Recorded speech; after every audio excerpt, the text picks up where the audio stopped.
Welcome to World at Work TV. I'm Allison Avalos, and I'm joined today by Jennifer Benz of Benz Communications and Brant Suddath of the Home Depot, and we're talking about financial wellness. Jen, start off by talking a little bit about why we're seeing increased focus from organizations in terms of employee financial wellness. I think there's a lot of reasons that organizations are starting to focus more on financial wellness. To start, there's just greater and greater awareness that Americans are kind of a disaster when it comes to their own personal finances, and the majority of Americans are really struggling to keep up day to day and week by week. And employers are really seeing how that impacts them at the workplace, their ability to come to work, to be present, to really focus on their job. And employers have an ability to start to alleviate some of that stress by providing programs, and that's really where the big interest is coming from. Why is it important to create a strategy with financial wellness? Having a strategy really ties back any investment to a business goal, and we really encourage employers to start with documenting a strategy around what they want to do with their benefits and new financial programs before they start to look at all of the different providers that are out there and think about how they could implement something for their organization. So it's not just another level you can toss into or tool that you can quickly add to your toolkit. It requires the same type of thinking in terms of design, vendor selection, those type of elements as every other program. Absolutely. I mean, you certainly can just continue to throw more benefits in the mix and more programs in the mix, but having a strategy around that is really the only way to get good engagement across your employee population and tie those investments to the business and to a business result. Brant, talk about your experience at the Home Depot. What were your employees struggling with that made you want to focus on financial wellness?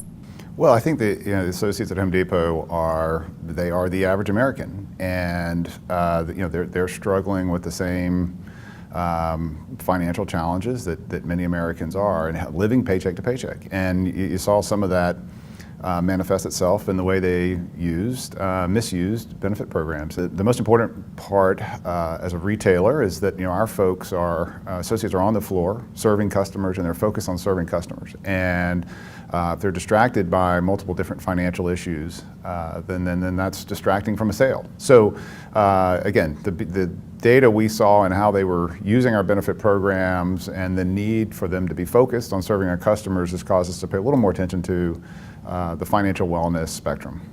As you mentioned, in a retail business, many of your employees are out on the floor. So how did you tackle communications to make sure that they completely understood and are properly leveraging that program?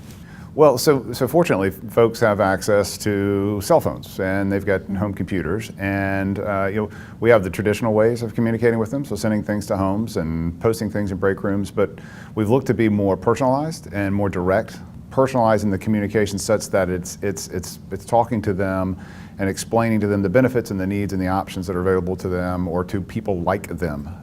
So whether it's texting, whether it's emails, we've looked to be active about getting to them directly and in a personalized manner, while at the same time doing some of the standard communication process.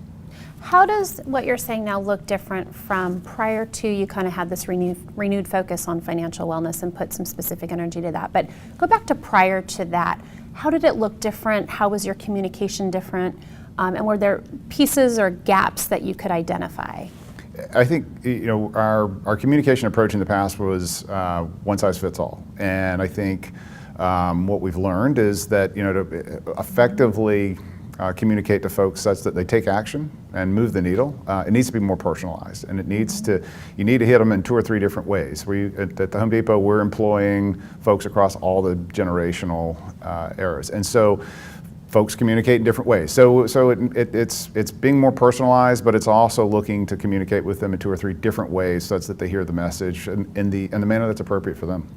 What have been the results you've experienced with these changes? So we're seeing better engagement. We're seeing movement in VOA scores. We're seeing better utilization of programs. There's still some opportunity to move the needle, but I think we're being effective and being more personalized in our communication, and that's exciting. How do you determine success for your financial wellness program? determining success for the financial wellness program is going to go back to what was the strategy and what were the objectives that you started with. So for some organizations, that might be reducing the amount of loans in the 401k. For others, it might be getting all employees through some debt management education or getting them to specific resources. For others, it might just be good feedback from employees. So there's a lot of different ways to define success, and it's going to be very different for each organization. Is it important to identify what those measures are going to be on the front end, or are those elements that you can clarify and kind of get a little bit closer to when you get a little bit further on into your change? I think it's really valuable to identify some success metrics, at least at a high level, before you start an implementation or the employee communication side of things, and be able to tie back to those along the way and refine along the way against those metrics. You can certainly wait until the end of a project and go back and say, hey, we had lots of people engaged, we had lots of people use that program, but it's going to be more meaningful to have the metrics in place to start and craft the whole strategy to meet those goals.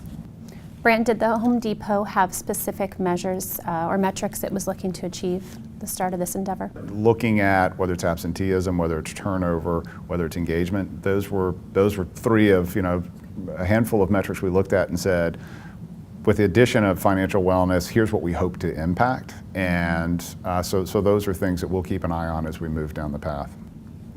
Any key takeaways or learnings that others could benefit from, and any advice along those lines for HR practitioners who are entering into the same type of pursuit with financial wellness? I mean, I think I'd say, echo what Jen said. I think understand where you want to go first, because there's all kinds of different directions you can go. So you need to understand where you are, and you need to understand where you want to go. And there's a couple of paths probably to get there, but it's easy to get on the wrong path. So I think being real thoughtful on the front end about where you're going is important. And I would say, in addition to that, really make sure that you're putting aside enough resources for communication, not just at the start of a program, but ongoing. That's a huge opportunity for employers of all sizes to really make that shift to year-round communication, and it's really key to getting good engagement with any type of wellness program. Any one solution isn't going to be right for all employees at the time that it's introduced, and you really need to have the channels in place to remind people frequently everything that's available and everything that can help them with whatever they're struggling with at that moment. Thank you both. For World at Work TV, I'm Allison Avalos.